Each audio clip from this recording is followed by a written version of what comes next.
Hey everyone! So last week the July CPI inflation numbers were released and they were pretty much in line with economists' expectations. Headline inflation remains at 2.7% on a year-over-year basis, while core CPI inflation rose by 20 basis points to 3.1%. Although both of those numbers are still higher than the Federal Reserve would like to see, and they are trending up a bit, they're really not showing a material impact from tariffs yet.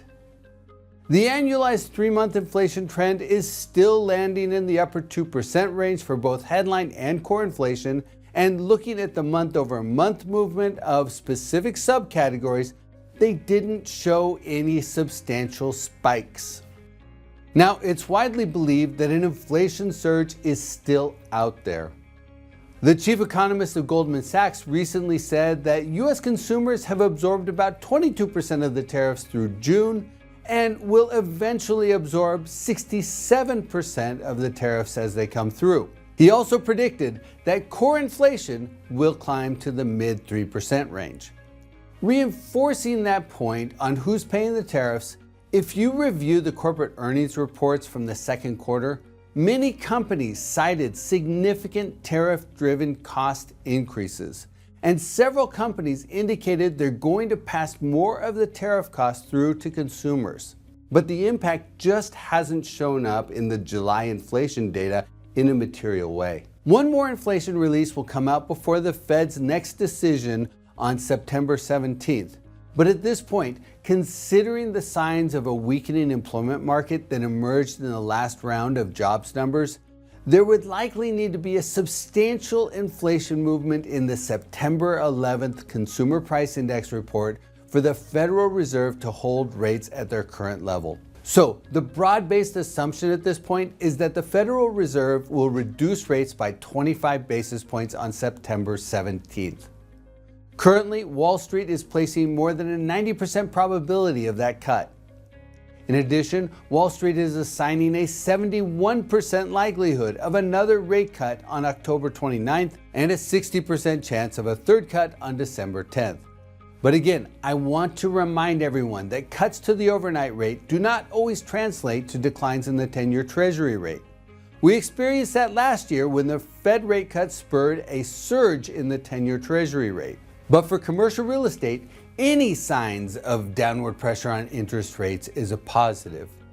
The slim margin between the 10-year Treasury and cap rates has slowed investor activity.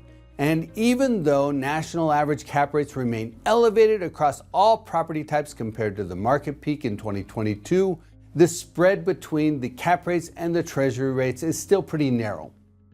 Now, based on the RCA hedonic cap rate metrics, which try to account for variances in the composition of the deal flow, office cap rates are up by 20 basis points in the second quarter from a year earlier, reaching 7.7%. Industrial cap rates are also up by 20 basis points to 6.4%. Retail cap rates held steady from a year earlier at 6.9% nationally, and apartment cap rates were also stable, coming in at 5.7%.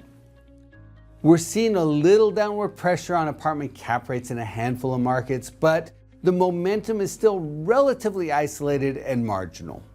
But from what I'm hearing, if interest rates and the cost of debt capital comes down over the next few months, it could unlock additional investment capital and potentially begin to put downward pressure on cap rates.